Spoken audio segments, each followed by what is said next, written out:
Depuis 2011, 23 jeunes filles ont été victimes des violeurs au taxi. À chaque fois, le mode opératoire est le même. À la sortie d'une soirée, le faux taximan prend en charge une jeune femme seule qui, sous l'effet de l'alcool, ne s'aperçoit pas que le véhicule qui s'arrête dans le bois de la Cambre n'est pas un taxi.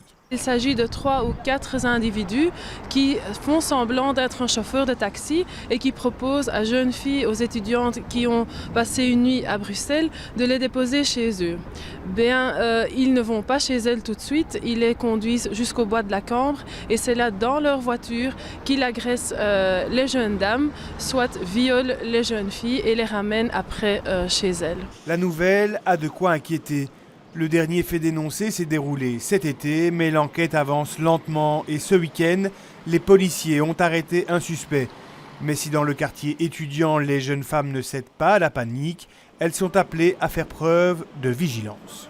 A priori, l'information me fait peur, mais je pense que si je devais avoir peur maintenant de toutes les informations de style viol, etc., je ne sortirais plus de chez moi. Ce n'est pas du tout nécessaire de méfier tous les chauffeurs de taxi, parce qu'ici, il s'agit des gens qui font semblant d'être des chauffeurs de taxi, et on peut être rassuré que rentrer chez lui en taxi reste une façon sûre pour rentrer chez soi. Aujourd'hui, le parquet lance un appel et la police de Bruxelles ouvre une ligne téléphonique, le 279 75 17. L'objectif de ce point de contact est que les victimes de ces violeurs en série qui ne se seraient pas encore déclarés sortent de l'ombre.